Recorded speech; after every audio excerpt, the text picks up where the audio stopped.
ቮልስዋገን የተለያዩ ኤሌክትሪክ መኪኖችን እያመረተ ለገበያ እንደሚያቀርብ አብዛኞቻችን የምናውቀው ነገር ነው። በተለይ በሀገራችን በስፋት በሚታወቁት ID4 እና ID6 መኪኖች። አይዲ ማለት ኢንተሊጀንት ዲዛይን ማለት ሲሆን ወደ ሀገራችን ከገቡት ሁለቱ ሞዴሎች በተጨማሪ በዚህ ትሪም ወይም ላይናፕ ሌሎች መኪኖችን ያመርታል።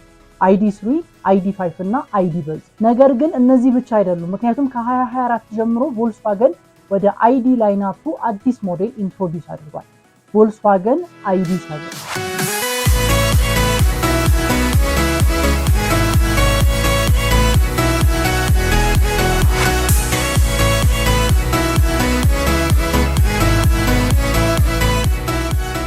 ምናልባት አብዛኞቻችን ID7 የአይዲ4 ወይም ID6 ሪፕሌስመንት መኪና ሊመስለን ይችላል። ነገር ግን ይሄ መኪና የቮልስዋገን ፓሳት ለሚባለው ሞዴል ሪፕሌስመንት እንጂ የአይዲ4 ወይም አይዲ6 ሪፕሌስመንት አይደለም። ማይንድ ዩ ቮልስዋገን ፓሳት ኮምበስን ኢንጂን መኪና እንጂ ኤሌክትሪክ መኪና አይደለም። ኤክስቴሪየሩ ስንጀምር መኪናው 4661 ሚሜ ርዝመት፣ 1862 ሚሜ ስፋት እንዲሁም ደግሞ 1536 ሚሜ ሄይት ወይም ቁመት ሲኖረው ባለ 5 ወንበር ነው።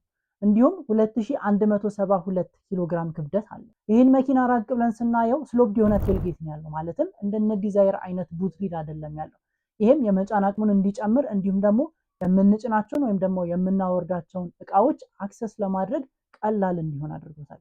ይህን በኋላ መጣበታል። ነገር ግን ኦቨርኦል ቦዲ ዲዛይኑን ካየን ስሙዝ የሆነ ሉክ ነው ያለው። ማለትም ከስፖኪው ውጭ ያሉት ሁሉም ነገሮች ከቦዲው ጋር እኩል ፍለሽ እንዲሆኑ ተደርገው ነው የተሰሩት።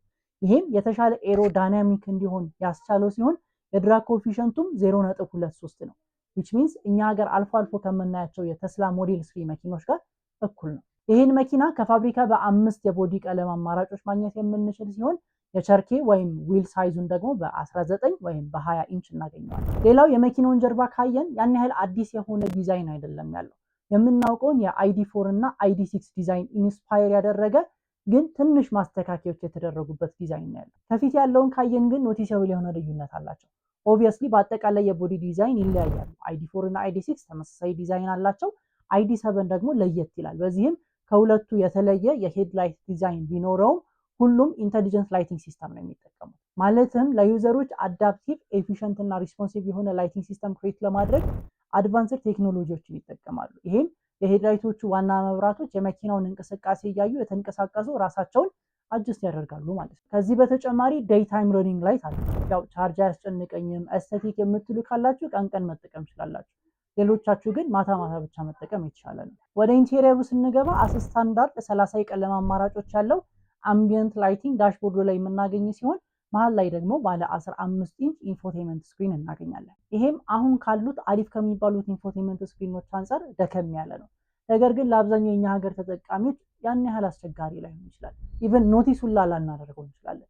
ብቻ ይህን ኢንፎቴመንት ስክሪን የክላይሜት ኮንትሮል፣ የሂተር ሲት፣ የካቢኑን ቴምፕሬቸር ፈንክሽኖች መቆጣጠር እንችላለን። ሌላው እኛ ሀገር ካሉት አይዲ4 እና አይዲ6 መኪኖች አንጻር አይዲ7 አነስ ያለ ድራይቨር ዲስፕሌይ ወይም ጌጅ ቢኖረውም ኦግመንትድ ሪያሊቲ ሄድሳፕ ዲስፕሌይ ስለሚጠቀም ያን ያህል አስቸጋሪ አይሆንም። ከዳሽቦርዱ ወጣ ብለን ደግሞ ሴንተር ኮንሶሉን ካየን ባለ 2 ካፕ ሆልደር ያለው ሲሆን ተለቅ ያለ ዋየርለስ ቻርጂንግ ፓድ እንዲሁም 2 ዩኤስቢ-ሲ ቻርጂንግ ፖርቶች አሉት።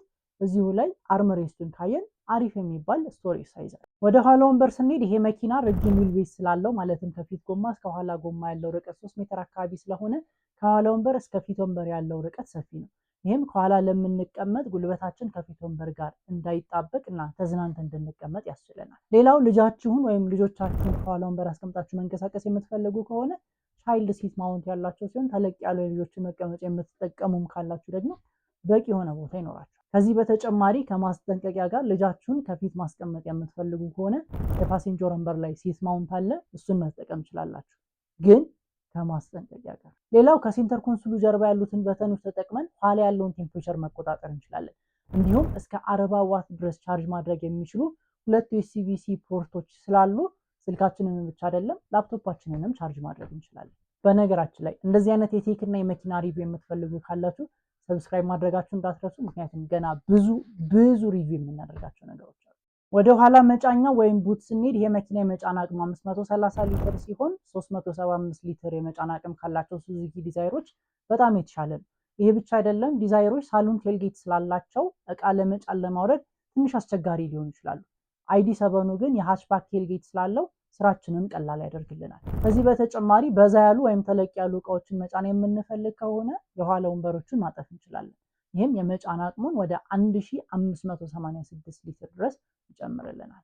የአይዲ7 ቤዝ ሞዴል የሆነው ID7 ፕሮ አስ ስታንዳርድ 77 ኪሎዋት ባትሪ ያለው ሲሆን ቮልክስዋገን ክሌም እንደሚያደርገው በፉል ቻርጅ 384 ማይልስ ወይም 617.9 ኪሎ ሜትር ሬንጅ ድረስ መጓዝ ይችላል። ከዚህ በተጨማሪ ID7 ፕሮ ኤስ የሚባለው ሞዴል 86 ኪሎዋት ባትሪ ያለው ሲሆን በፉል ቻርጅ 430 ማይልስ ወይም 692 ኪሎ ሜትር ሬንጅ ድረስ መሄድ ይችላል። ነገር ግን ክሌም የሚደረገው ሬንጅ እና ሪል ላይፍ ሬንጅ በአብዛኛው ጊዜ የተለያየ ነው። ኦብቪየስሊ ሪል ላይፍ ሬንጁ ይቀንሳል። አስ ስታንዳርድ ID7 ፕሮ ባለ አንድ ኤሌክትሪክ ሞተር ሪር ዊል ድራይቭ ሲሆን 286 ሆርስ ፓወር እንዲሁም 550 ኒውተን ሜትር ቶርክ ፕሮዲውስ ያደርጋል። ከ0 እስከ 60 ማይልስ ፐር አወር ወይም ከ0 እስከ 100 ኪሎ ሜትር ፐር አወር ለመሄድ ደግሞ 6.5 ሰከንድ ይፈጅበታል። ይሁን እንጂ ይሄ ቮልክስዋገን ክሌም የሚያደርገው ሲሆን ሪል ሮድ ላይ ቴስት ሲደረግ ግን ከ0 እስከ 60 ማይልስ ፐር አወር ለመድረስ ወደ 5.96 ሰከንድ አካባቢ ይፈጅበታል። ይሄም ከባድ ለሆነ መኪና በጣም አሪፍ የሚባል ነው። ቻርጂንጉን ካየን በኤሲ ቻርጂንግ እስከ 11 ኪሎዋት ድረስ፣ በዲሲ ቻርጂንግ ደግሞ እስከ 170 ኪሎዋት ድረስ ቻርጅ ማድረግ እንችላለን። ለፕሮ ኤስ ሞዴሉ ማለትም ለ86 ኪሎዋት ባትሪ ከሆነ ደግሞ ዲሲ ቻርጂንጉ እስከ 200 ኪሎዋት ድረስ ቻርጅ ማድረግ ይችላል። እንግዲህ በትንሹም ቢሆን ቮልክስዋገን ID7 ይሄን ይመስላል። ጥያቄ ወይም ሌላ እንድሰራላችሁ የምትፈልጉት ሪቪው ካለ ኮመንት ላይ ያሳውቁኝ። ይመጣል።